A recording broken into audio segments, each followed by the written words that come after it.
नमस्कार, जय हिंद। संजीव बुंदेल क्लासेस में आपका हार्दिक अभिनंदन और स्वागत है। यदि चैनल पर नए हैं तो वीडियो को लाइक, सब्सक्राइब और शेयर करना ना भूलें। हम सामान्य अध्ययन विषय के अंतर्गत सभी विषयों का बिंदुवार आने वाले प्रश्नों की चर्चा कर रहे हैं, जो आपके किसी प्रतियोगी परीक्षा के लिए अति महत्वपूर्ण है। चैप्टर 1 से NCERT बेस्ड क्लास 6 to 12 का बेसिक फीचर्स के जितने भी क्वेश्चन हैं उसे लेकर मैं आपके सामने उपस्थित हूँ। यह आपकी तैयारी में कारगर साबित होगा और आपकी तैयारी में मदद करेगा। सारे प्रश्न वहां से लिए गए हैं जो प्रश्न आपके एग्जामिनेशन में पूछे जाते हैं। किसी भी कॉम्पिटिटिव एग्जामिनेशन में पूछे जाने वाले सारे प्रश्न को हम लोग बिंदुवार और विषयवार यहाँ पर विश्लेषण कर रहे हैं, जिससे आपको मदद मिले। आइए हम लोग देखते हैं सामान्य अध्ययन भाग 4 के अंतर्गत आज हम चैप्टर 2 जिसका नाम है वैदिक सभ्यता, इसके बारे में चर्चा करते हैं कि वैदिक सभ्यता के प्रश्नों को यहाँ पर सॉल्व करते हैं। तो चैप्टर 2 हो गया, इसका नाम है वैदिक सभ्यता। पहले सभ्यता में हम लोग हड़प्पा सभ्यता और सिंधु घाटी सभ्यता के विषय में जाने थे, उसके प्रश्नों को विषय में हम लोग विश्लेषण किए थे। अब दूसरा प्रश्न जो है यह हम यहाँ से लेते हैं वैदिक सभ्यता से। सबसे पहले इसका काल यानी समय क्या था, इसके बारे में जानते हैं हम लोग। 1500 ईसा पूर्व यानी वैदिक सभ्यता कब से था, तो यह था 1500 ईसा पूर्व से लेकर के 600 ईसा पूर्व तक के काल को वैदिक काल कहा गया। ईसा पूर्व तक का काल वैदिक काल कहा गया। अब इसके प्रश्नों को देखते हैं। क्वेश्चन नंबर 1 की तरफ बढ़ते हैं। प्रश्न क्या है और इसके उत्तर के बारे में जानते हैं। पहला प्रश्न है, पूर्व वैदिक या ऋग वैदिक संस्कृति का काल किसे माना जाता है? पूर्व वैदिक या ऋग वैदिक संस्कृति या ऋग वैदिक संस्कृति का काल किसे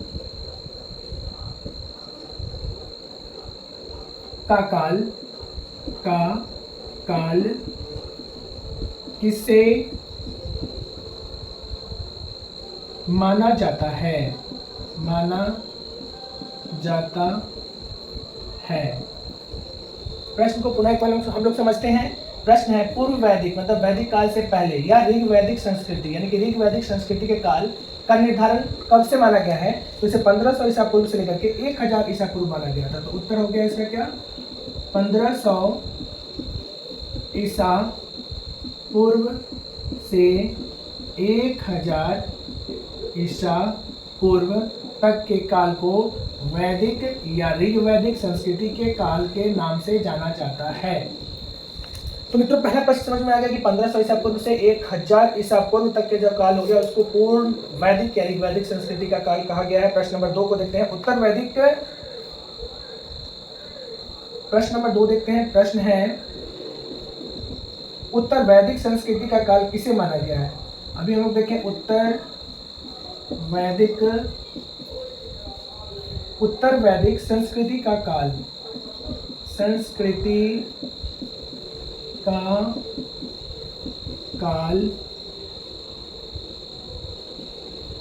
किसे माना गया है? यह प्रश्न नंबर 2 हो गया। उत्तर वैदिक संस्कृति का काल किसे माना गया है? इसका उत्तर क्या हो जाएगा? इसका उत्तर हो गया 1000 ईसा पूर्व से 1000 ईसा पूर्व से 600 ईसा पूर्व तक का समय। अब देखिए प्रश्न नंबर 2 क्या कह रहा है यहाँ पे, इसको देखिए हम लोग की प्रश्न दिया उत्तर वैदिक संस्कृति यानी वैदिक काल से पूर्व जो हो गया उत्तर वैदिक संस्कृति का काल किसे माना गया है? तो यह समय निर्धारण हुआ 1000 ईसा पूर्व से लेकर के 600 ईसा पूर्व तक का जो समय हो गया उसको उत्तर वैदिक संस्कृति का काल माना गया। 2 प्रश्नों को हम लोग यहाँ पर देखें। पहला प्रश्न देखें क्या, पूर्व वैदिक काल यानी कि वैदिक काल से पहले, उत्तर वैदिक काल उसके बाद का जो समय हो गया तो क्या हो गया? 1500 से लेकर के 1000 ईसा पूर्व हो गया पूर्व वैदिक काल, और उसके बाद का समय 1000 से 600 ईसा पूर्व तक का समय हो गया, इसे बोलते हैं उत्तर वैदिक काल। ये अपना दूसरा प्रश्न हो गया। आते हैं अगले प्रश्न की तरफ बढ़ते हैं।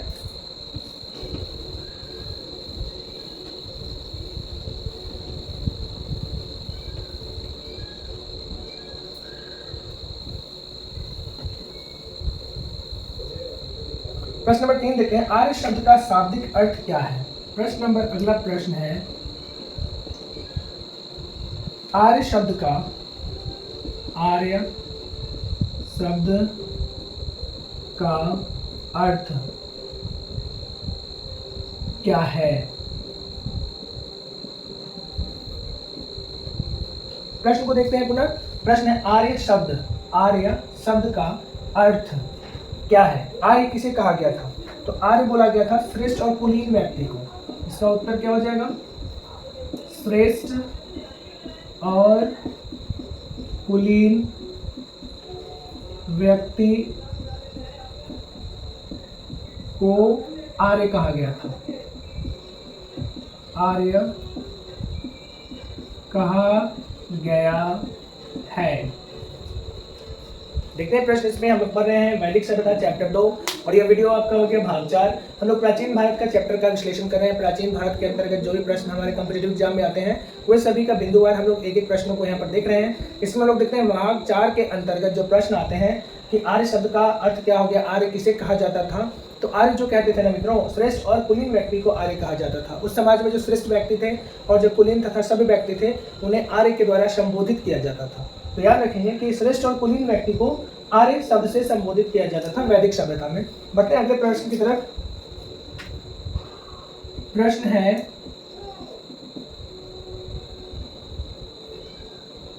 प्रारंभिक आर्यों के बारे में।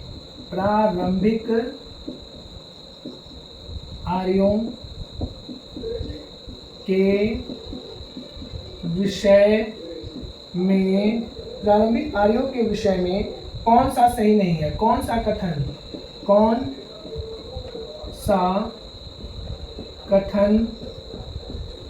सही नहीं है?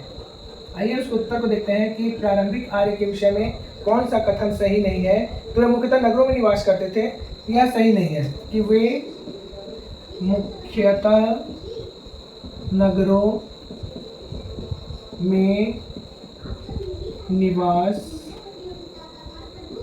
करते थे। अब इस प्रश्न को देखिए, समझने का प्रयास करते हुए हमें याद करना है कि प्रारंभिक आर्यों के विषय में, प्रारंभिक मतलब शुरू के समय में जब आर्य का जब निवास होना शुरू हो गया, स्थान जब आर्य ने बसना शुरू कर दिए, तो प्रारंभिक आर्यों के विषय में कौन सा कथन जो था वो सही नहीं है।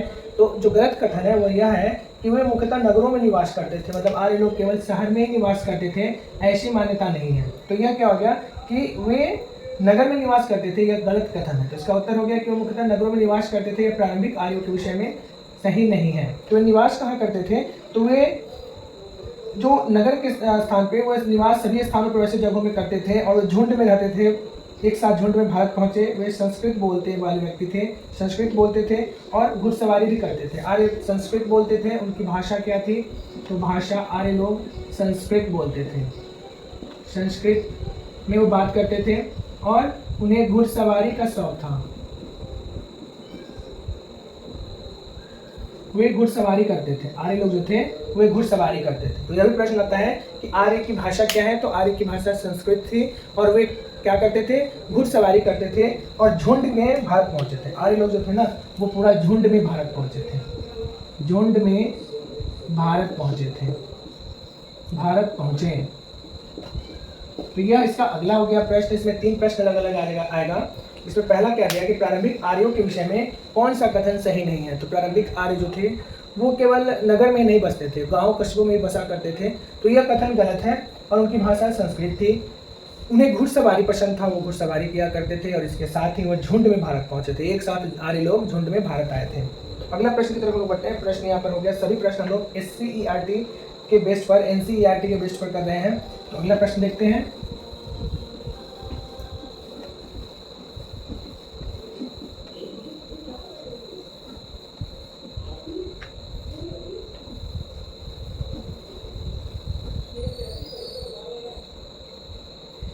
कौन से फसल का ज्ञान वैदिक काल के लोगों को नहीं था? प्रश्न है कौन से फसल का ज्ञान वैदिक काल के लोगों को नहीं था? इसका उत्तर हो जाएगा वे लोग तंबाकू के विषय में नहीं जानते थे। आर्य लोग जो थे ना, वैदिक काल के जो लोग थे वे तंबाकू के विषय में उनको जानकारी नहीं था। तंबाकू फसल को वे उत्पादन नहीं किया करते थे, जबकि जौ, गेहूं और चावल उगाते थे। तो जानकारी इसका था, जौ के बारे में जानते थे, इसके बाद गेहूं के बारे में जानते थे, गेहूं का उत्पादन करते थे, चावल का उत्पादन करते थे। तो ये उनकी जानकारी में थे, ये सभी के बारे में वो जानते थे। फसल का ज्ञान था, इन सभी फसलों का ज्ञान था। जबकि वे उस काल में उस काल के लोग कौन से फसल के बारे में नहीं जानते थे, तो वो था तंबाकू।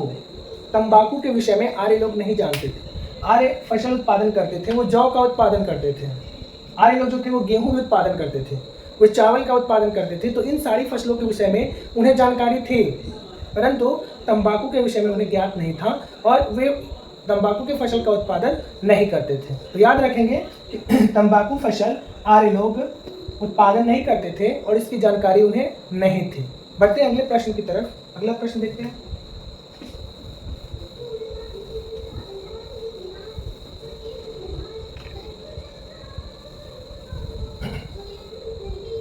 उत्तर वैदिक काल के वेद विरोधी, अब देखिए अगला प्रश्न क्या कर रहा है, बहुत ही मजेदार प्रश्न है। अगला प्रश्न को हम देखते हैं। उत्तर वैदिक काल के वेद विरोधी, इस समय में जो थे उत्तर वैदिक, अगला प्रश्न को देखते हैं। उत्तर वैदिक काल के वेद विरोधी और ब्राह्मण विरोधी, प्रश्न है उत्तर वैदिक काल के वेद विरोधी एवं ब्राह्मण विरोधी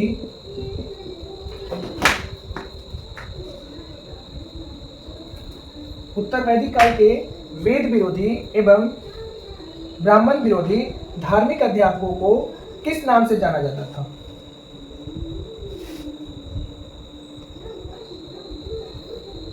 उत्तर वैदिक काल के वेद विरोधी एवं ब्राह्मण विरोधी धार्मिक अध्यापकों को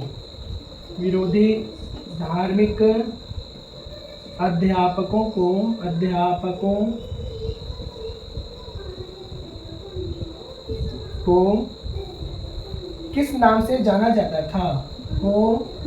किस नाम से जाना जाता था?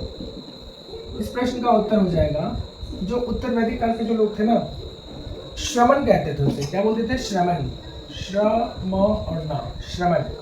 उस काल के लोग को श्रमण कहते थे। प्रश्न को देखिए, प्रश्न क्या कह रहा है कि उत्तर वैदिक काल में वेद का जो विरोध करते थे, वेद विरोधी, और ब्राह्मणों का जो विरोध करता था, उस धार्मिक अध्यापकों को जो वेद का विरोध और ब्राह्मणों का विरोध करते थे, वैसे धार्मिक अध्यापकों को किस नाम से जाना जाता था? तो उन्हें श्रमण कहते थे, जो वेद का विरोध करते थे या फिर धार्मिक अध्यापकों का विरोध करते थे, ब्राह्मण विरोधी थे, उन्हें श्रमण कहते थे। अगले प्रश्न को देखते हैं। वैदिक गणित का महत्वपूर्ण अंग है। प्रश्न दिया, प्रश्न वैदिक गणित का महत्वपूर्ण अंग है। गणित का महत्वपूर्ण अंग है। प्रश्न क्या दिया कि वैदिक गणित का महत्वपूर्ण अंग है। इसको क्या बोलते हैं? शुल्ब सूत्र। इसका उत्तर हो गया शुल्ब सूत्र। प्रश्न को पुनः एक बार देखिए। वैदिक गणित का महत्वपूर्ण अंग किसे माना गया? वैदिक गणित में जो महत्वपूर्ण अंग था उसको शुल्ब सूत्र कहते थे, वह था शुल्ब सूत्र। अब अगले प्रश्न को देखते हैं, आइए।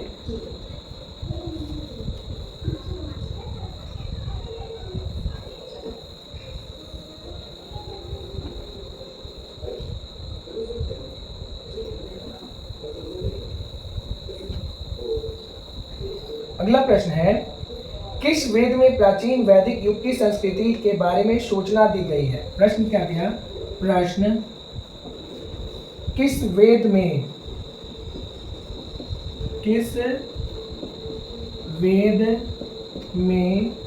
प्राचीन वैदिक युग की संस्कृति, प्राचीन वैदिक युग की संस्कृति के बारे में सूचना दी गई है, के बारे में सूचना दी गई है। प्रश्न को एक बार पुनः समझते हैं। प्रश्न क्या कह रहा है कि इस वेदों की संख्या 4 है, ऋग्वेद, सामवेद, यजुर्वेद, अथर्ववेद। तो किस वेद में प्राचीन वैदिक युग, पहले का जो वैदिक युग है ना, किस संस्कृति के विषय में, उसके संस्कृति के बारे में सूचना दी गई है? तो इसका उत्तर हो गया ऋग्वेद। उत्तर हो गया ऋग्वेद। इसमें वेद के प्राचीन वैदिक युग की संस्कृति के विषय में सूचना दी गई है। बढ़ते हैं अगले प्रश्न की तरफ। उत्तर वैदिक काल में लिखे ग्रंथों का क्रम है। प्रश्न दिया, उत्तर वैदिक काल में लिखे गए ग्रंथों का क्रम क्या है? प्रश्न को देखिए, प्रश्न क्या कह रहा है कि उत्तर वैदिक काल में जितने भी ग्रंथ लिखे गए हैं ना, उन ग्रंथों का क्या क्रम है, किस क्रम से ग्रंथ को लिखा गया था। बहुत ही अच्छा प्रश्न है। वेद, उसका क्रम था पहले वेद, पहला क्रम हो गया। वेद के बाद आया ब्राह्मण, ब्राह्मण दूसरा उसका हो गया। ब्राह्मण के बाद आया आरण्यक, आरण्यक, यह इसका काल लिखे ग्रंथों में तीसरा आरण्यक हो गया। और इसके बाद अगला हो गया उपनिषद, उपनिषद। तो यह इसका क्रम हो गया, पहला, दूसरा, तीसरा और चौथा। प्रश्न को पुनः हम लोग देखते हैं कि उत्तर वैदिक काल में, उस समय में उत्तर वैदिक काल में लिखे गए ग्रंथों, उस समय जो ग्रंथ लिखा गया था उसका क्रम, यानी कि वह किस क्रम से था, पहले कौन लिखा गया, उसके बाद कौन सा आया क्रम, तो उसके अनुक्रम कौन कौन से थे। तो यहाँ पर इसका विश्लेषण है कि उत्तर वैदिक काल में लिखे गए ग्रंथों में सबसे पहला ग्रंथ का नाम क्या था, तो वहाँ पर था वेद, वेद के बाद ब्राह्मण, इसके बाद आरण्यक और उसके बाद उपनिषद। तो ये इसका क्रम था। इस तरह से हम लोग वैदिक सभ्यता के प्रश्नों को देख रहे हैं। अब बढ़ते हैं अगले प्रश्न की तरफ। अगला प्रश्न देखते हैं।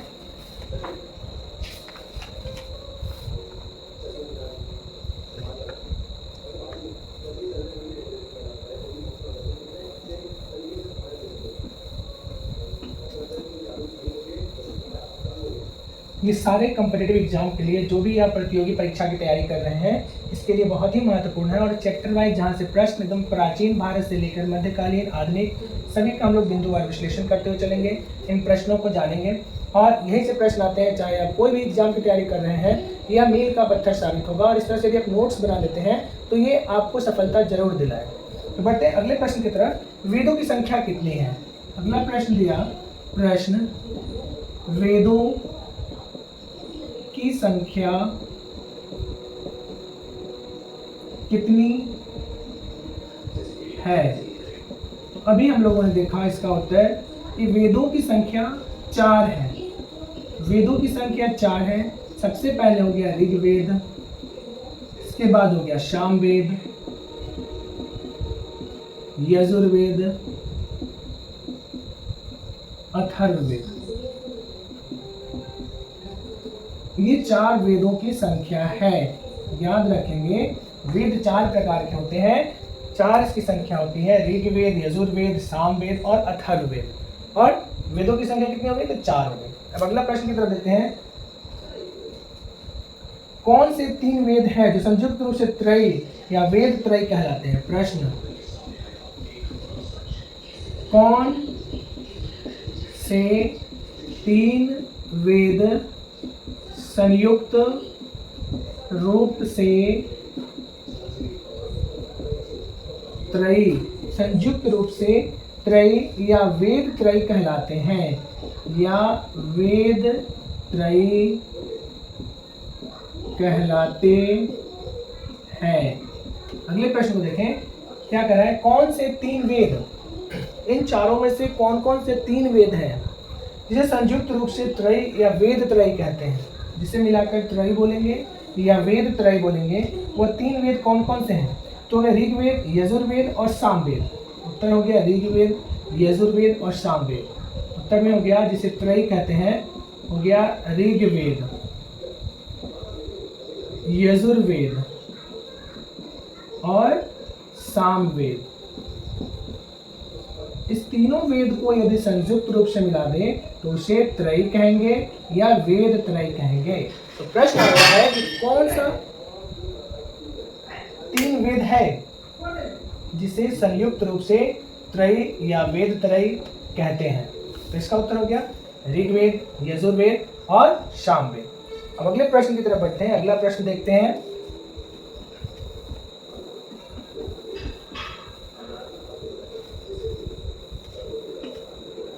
एक एक प्रश्न को लिया गया है। यहाँ पर जितने भी प्रश्न है ना, वैदिक सभ्यता का सारे प्रश्नों को, हड़प्पा सभ्यता, सिंधु सभ्यता के सभी प्रश्नों को जहाँ से प्रश्न उठाया जा सकता है, जिसे बनाया जा सकता है, चाहे वो किसी भी बोर्ड या कॉम्पिटिटिव एग्जाम के लिए हो, तो बेस पिलर के रूप में NCERT का क्लास 6 to 12 के बुक का सारा सार आपके सामने लेकर मैं उपस्थित हूँ, संजीव गुंजन सर, और आपका हार्दिक अभिनंदन और स्वागत है संजीव गुंजन क्लासेस में। यदि आप वीडियो पर नए हैं तो वीडियो को लाइक करें, सब्सक्राइब और शेयर करना ना भूलें।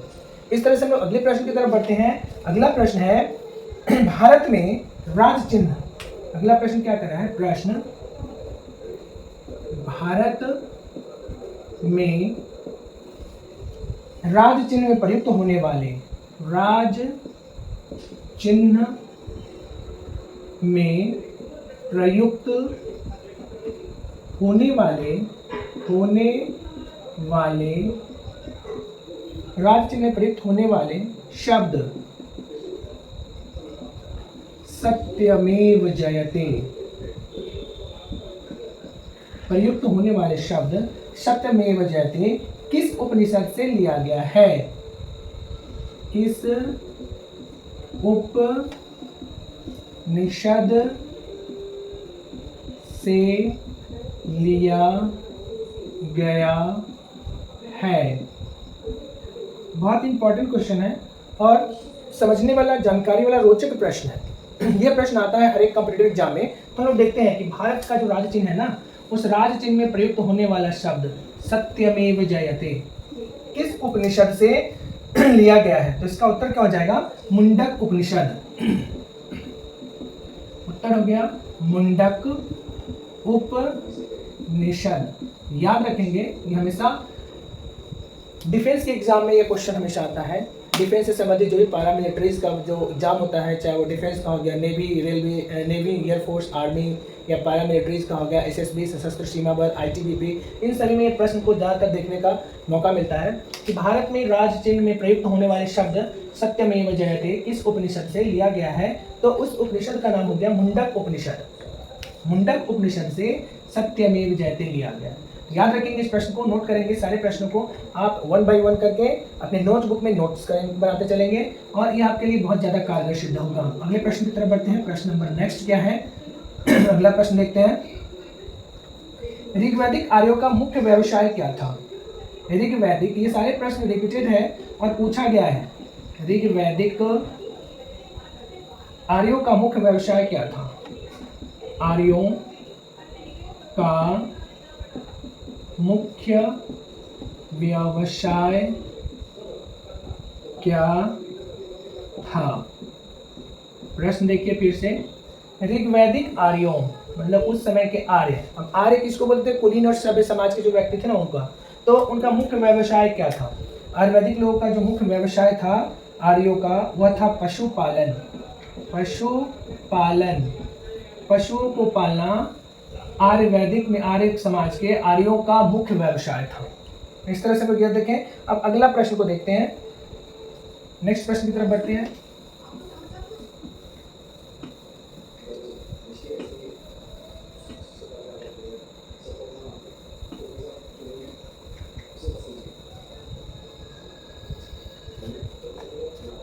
भारतीय संगीत का ग्रंथ कहा जाता है? प्रश्न अगला है, यह भी प्रश्न बहुत ही रोचक है। भारतीय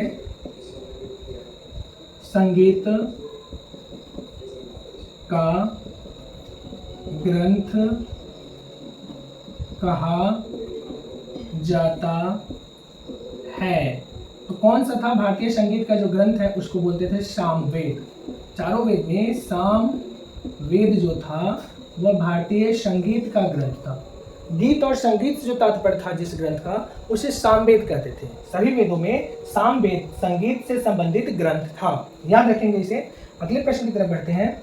प्रथम विधि निर्माता कौन है? प्रश्न है, प्रथम विधि निर्माता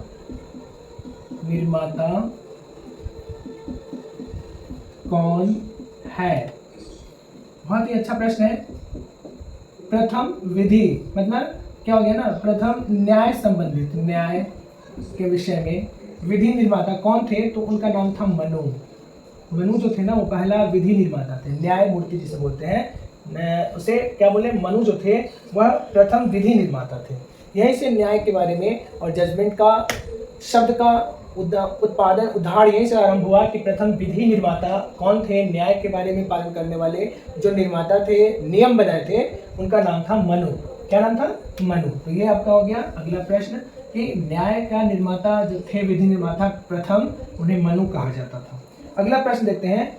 श्री कृष्ण भक्ति का प्रथम प्रधान ग्रंथ है। प्रश्न क्या कह रहा है कि कृष्ण भक्ति का प्रथम और प्रधान ग्रंथ है। कौन सा है? तो इसको बोलते श्रीमद् भागवत गीता। उत्तर हो गया श्रीमद् भागवत गीता। श्रीमद् भागवत गीता। अब इसको समझिए पुनः एक बार हम सोचते हैं कि भारतीय संगीत के ग्रंथ के विषय में कौन सा वेद हमें ज्ञान देता है, किससे हमें जानकारी मिलती है? गीत और संगीत के विषय में जो हमें जानकारी देती है, उस ग्रंथ का नाम हो गया सामवेद। सामवेद से गीत और संगीत के विषय में जानकारी प्राप्त होती है, तो इसका आंसर हो गया सामवेद, याद रखेंगे। दूसरा हो गया प्रथम विधि निर्माता, यानी कि न्याय के बारे में जो पहला शब्द उद्धृत किया वो थे मनु। मनु के द्वारा विधि का निर्माण किया गया, न्याय का निर्माण किया गया, यानी कि नियम बनाया गया। अगला हो गया कृष्ण भक्ति का प्रथम और प्रधान ग्रंथ है। कृष्ण भक्ति काल में कौन सा ग्रंथ था? तो श्रीमद् भागवत गीता कृष्ण भक्ति का प्रथम और प्रधान ग्रंथ था, जिसका नाम था श्रीमद् भागवत गीता।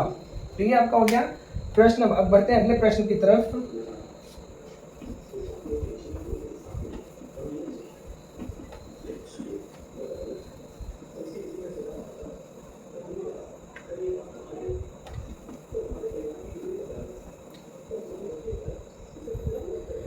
अगला प्रश्न है, ऋग्वेद में संपत्ति का प्रमुख रूप क्या है? ऋग्वेद में प्रश्न है,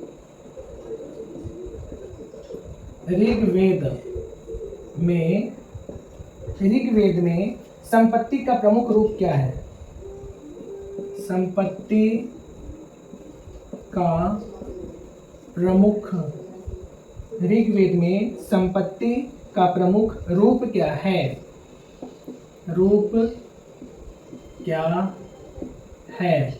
उत्तर हो जाएगा गोधन। यानी कि ऋग्वेद में संपत्ति का जो प्रमुख रूप है ना, उसे गोधन कहते हैं। ऋग्वेद के लोग संपत्ति के रूप में से मानते थे। गो मतलब हो गया गाय, यानी गाय धन के रूप में था, गोधन। यानी ऋग्वेद में संपत्ति का प्रमुख रूप किसे माना गया? तो गोधन को माना गया। गाय जो था वो धन के रूप में जाना जाता था। अगले प्रश्न को देखते हैं, ऋग्वेद के किस मंडल में? प्रश्न, ऋग्वेद के किस मंडल में? ऋग्वेद के किस मंडल में शूद्र का उल्लेख पहली बार मिलता है? शूद्र का उल्लेख पहली बार मिलता है। इसका उत्तर हो जाएगा, प्रश्न दिया कि पहली बार किस में था? तो 10वें मंडल, 10वें मंडल में। प्रश्न को फिर से देखिए एक बार कि ऋग्वेद के किस मंडल में शूद्र का उल्लेख पहली बार मिलता है? शूद्र के विषय में पहली बार विश्लेषण किस मंडल में किया गया था?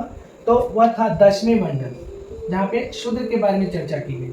अब इसे हम समझते हैं कि यह क्या है। जैसे जब जाति का अलग अलग विश्लेषण किया गया था, उस समय अलग जाति के बारे में जब कहा गया तो एक मनुष्य में ही सभी जातियां पाई जाती हैं। कैसे पाई जाती हैं इसको भी देखिए थोड़ा सा, कि एक मनुष्य के अंतर्गत ही जातियों का अलग अलग वर्गीकरण किया गया था और वहीं से जाति का आविर्भाव हुआ। तो शूद्र का उल्लेख सबसे पहले कहाँ मिला था? 10वें मंडल में मिला था। 10वें मंडल में शूद्र का उल्लेख किया गया था। अब थोड़ा सा लोग देखते हैं जातीय प्रथा कहाँ से आई थी, कैसे जातियों का निर्माण हुआ। तो यह देखिए कि मनुष्य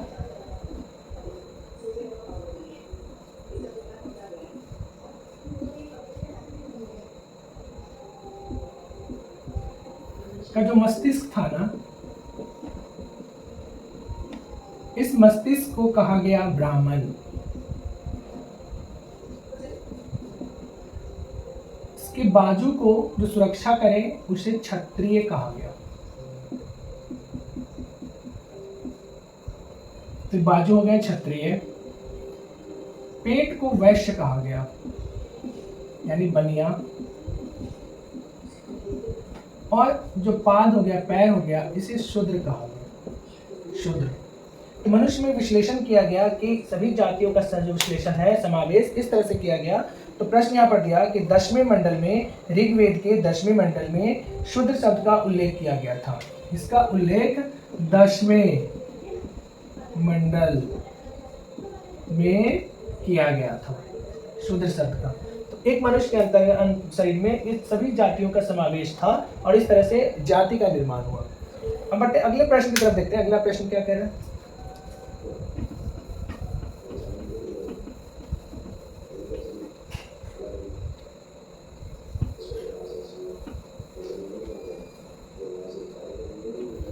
पुराणों की संख्या कितनी है? यह प्रश्न बहुत इंपॉर्टेंट है।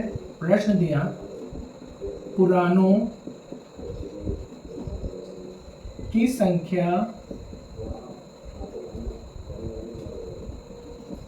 कितनी है?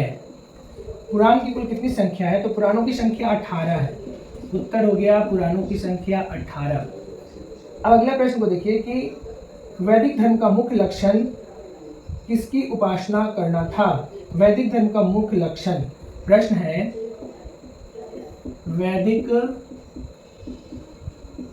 धर्म का मुख्य लक्षण, वैदिक धर्म का मुख्य लक्षण किसकी उपासना था?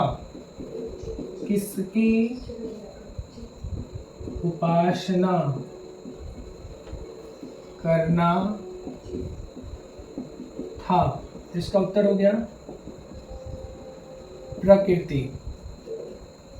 तो वैदिक सभ्यता के महत्वपूर्ण प्रश्नों को लेकर आपके सामने मैं उपस्थित हूँ और ये सारे प्रश्न जो है बिंदुवार विश्लेषण किया हुआ है, जो NCERT बेस्ड है और किसी भी कम्पिटेटिव एग्जाम के लिए, चाहे आप किसी तरह के कंपटीशन की तैयारी कर रहे हैं, उसके लिए अति महत्वपूर्ण है।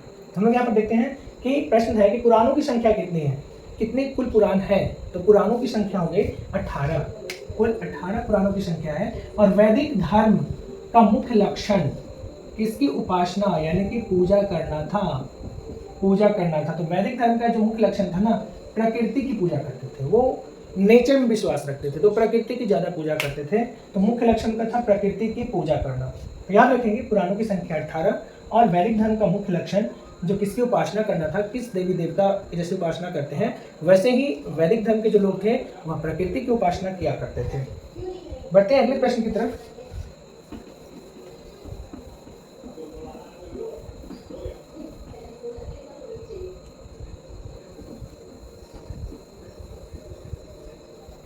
अगला प्रश्न है किस देवता के लिए ऋग्वेद में, किस देवता के लिए, प्रश्न दिया, प्रश्न है किस देवता के लिए, किस देवता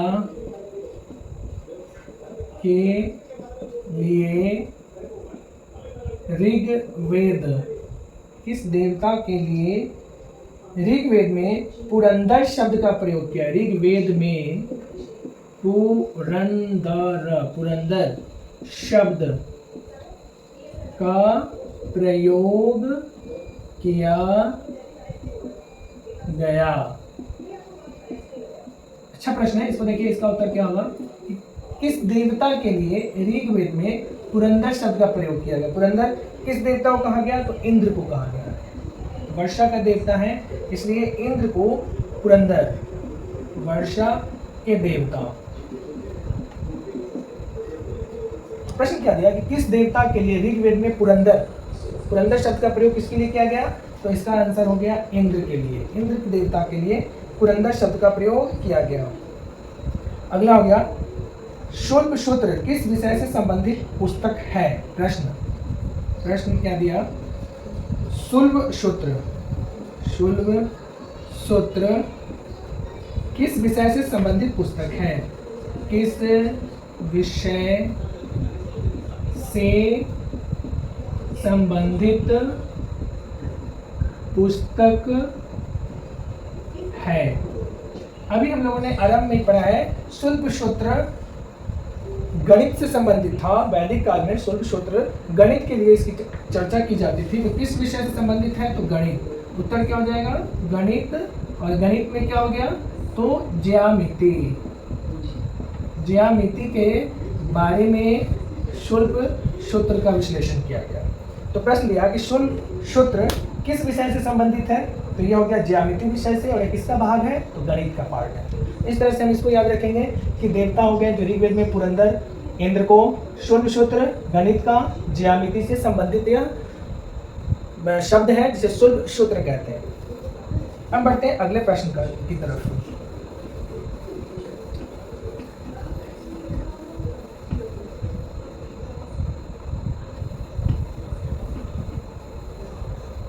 अगला प्रश्न है, अस्तु मा शब्दगम्य कहां से लिया गया है। प्रश्न है, अस्तु मा सदगमय, अस्तु मा सदगमय कहां से लिया गया है। कहां से लिया गया है। उत्तर हो गया इसका ऋग्वेद से। अस्तु मा शब्दगम्य कहाँ से लिया गया है, तो यह ऋग्वेद से लिया गया। कहाँ से लिया गया, ऋग्वेद से। ऋग्वेद से क्या शब्द लिया गया, अशतो मा शब्दगम्य, तमसो मा ज्योतिर्गमय, मृत्योर्मा अमृतगमय। यानी कि सद्भावना की तरफ गमन करो, हे मां सद्भावना, अच्छी भावनाओं की तरफ हमें गमन करो, यह शब्द ऋग्वेद से लिया गया। अगले प्रश्न की तरफ बढ़ते हैं, आर्य भारत में बाहर से आए और सर्वप्रथम कहाँ बसे थे। प्रश्न है, आर्य भारत में सर्वप्रथम कहाँ पर निवास किए थे। इसका उत्तर क्या हो जाएगा, उत्तर हो गया पंजाब। सबसे पहले आर्य पंजाब में आए थे, तो इसका हो गया पंजाब में। तो प्रश्नों को पुनः एक बार देख लीजिए। अस्तु मा शब्दगम्य यह कहाँ से लिया गया, तो यह ऋग्वेद से लिया गया। अस्तु मा शब्दगम्य ऋग्वेद से लिया गया। और इसके साथ ही अगला प्रश्न है कि आर्य भारत में बाहर से आए थे और आर्य सबसे पहले कहाँ पर आए थे, तो याद रखेंगे आर्य पंजाब में आए थे। अब अगले प्रश्न की तरफ चलते हैं।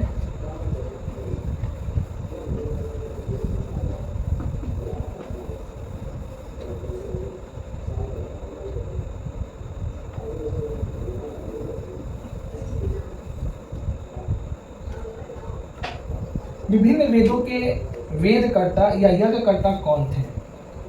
प्रश्न है, वेदों के यज्ञकर्ता कौन थे। तो प्रश्न देखिए, ऋग्वेद को किसने यज्ञकर्ता के रूप में कौन था, पहला वेद हो गया ऋग्वेद। इसके यज्ञकर्ता थे होत्री ऋषि, इन्होंने ही ऋग्वेद का यज्ञ किया था। तो पहला हो गया। दूसरा यजुर्वेद, यजुर्वेद और इसके यज्ञकर्ता कौन थे, तो अधर्व्यु यज्ञकर्ता यजुर्वेद के थे। तीसरा क्या है? तीसरा हो गया सामवेद। सामवेद, और सामवेद के यज्ञकर्ता थे उदगात्री। उदगात्री। और चौथा हो गया अथर्ववेद। अथर्ववेद के यज्ञकर्ता थे ब्रह्मा। कौन थे? ब्रह्मा। इस तरह से वेदों के यज्ञकर्ता के विषय में अलग अलग प्रश्न आते हैं। इन सभी को हम जानेंगे कि वेदों के यज्ञकर्ता कौन थे, कौन कौन जो वेदों का यज्ञ किए। तो पहला था ऋग्वेद। ऋग्वेद के यज्ञकर्ता को होत्री ऋषि कहा जाता है, जो ऋग्वेद के बारे में बताएं। दूसरा हो गया यजुर्वेद, इसे अथर्वियों ने यज्ञकर्ता के रूप में काम किया था। सामवेद को उदगात्री ने किया था यज्ञकर्ता, और अथर्ववेद को ब्रह्मा के द्वारा। अथर्ववेद के बारे में, अथर्ववेद के यज्ञकर्ता कौन थे? तो ब्रह्मा थे। इस तरह से 4 प्रश्न यहाँ तक आते हैं। आज की वीडियो के भाग 4 में हम लोग इन सारे प्रश्नों को देखें, और इसके आगे फिर हम लोग वैदिक सभ्यता के अगले विश्लेषण को नेक्स्ट वीडियो में देखेंगे। वीडियो आपको कैसा लग रहा है अपनी प्रतिक्रिया जरूर दें। वीडियो को लाइक, सब्सक्राइब और शेयर करें, ताकि आपके सामने मैं लगातार ये सारे वीडियो उपस्थित करूँ। और उम्मीद करते हैं कि सारे प्रश्नों को यदि आप सॉल्व कर लेंगे तो निस्संदेह आप कहीं ना कहीं सरकारी मुहर लगाकर आप जॉब के अंदर होंगे। ये मेरी पूरी गारंटी है। फुल गारंटी के साथ आप नोट्स बनाएं, और जितना वीडियो मैं कर रहा हूँ इस सारे वीडियो को पढ़ें और समझें।